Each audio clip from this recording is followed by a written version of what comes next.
Hello everyone. तो लो जी आ गया खेसारी लाल यादव जी और सपना चौहान का एक बहुत ही बेहतरीन वीडियो सॉन्ग जो कि फुल वीडियो सॉन्ग में रिलीज हो चुका है। और इस गाने को लिखे हैं कृष्णा बेदर्दी जी और इसमें म्यूजिक दिए हैं आर्या शर्मा जी और इसे गाए हैं खेसारी लाल यादव जी और शिल्पी राज जी, जो कि आपको स्क्रीन कवर दिखाई दे रहा है, जिस सॉन्ग का टाइटल रखा गया है सेंटर पे रेंटर। और ये फुल वीडियो सॉन्ग को रिलीज कर दिया गया है और काफ़ी बेहतरीन वीडियो सॉन्ग है। और वीडियो में है खेसारी लाल यादव जी और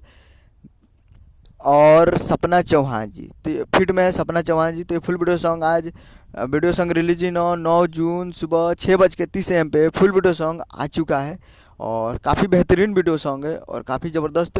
और वीडियो डायरेक्टर है पवन पाल जी। तो पवन पाल जी काफ़ी बेहतरीन वीडियो सॉन्ग बनाते हैं, तो ये काफ़ी बेहतरीन वीडियो सॉन्ग है और आ चुका है। तो आप लोग अभी तक नहीं देखे हैं तो आप लोग जाइए और जाकर speed records Bhojpuri YouTube channel पे फुल वीडियो सॉन्ग जाकर देख सकते हैं। उम्मीद कर रहा हूँ कि वीडियो अच्छा लगा और चैनल को सब्सक्राइब ब्लैक बस कर दिए कैसे खेसारी लाल यादव जी के लेटेस्ट में लाते रहे। और वीडियो अच्छा लगा तो वीडियो को एक लाइक कीजिए। मिलते हैं अगले वीडियो में, तब तक के लिए जय हिंद जय भोजपुरी।